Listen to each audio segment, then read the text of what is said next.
Ассаламу алейкум, саламатсыздарбы? Пут курулуш компаниясы. Менин атым Актылек болот. Достор, келечек 2 турак жайында жүрөбүз.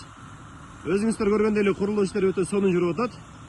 Бул объектибиз Туңгучка жетпейт, Городской көтөктүн жанында салынып атат, Виноградная Исакиева деген көчөнүн кесилишинде. Келеткан 2025 жылдын аягында ремонту менен даяр кылып, өз үйлөрүн өткөрүп беребиз. Дал ушул жерден 1 комнаталы, ошондой эле 3 комнаталы квартира срочно наличкага сатылат. Алып жетишип калыңыздар. Төмөндөгү номерге жазыңыздар, байланышыңыздар.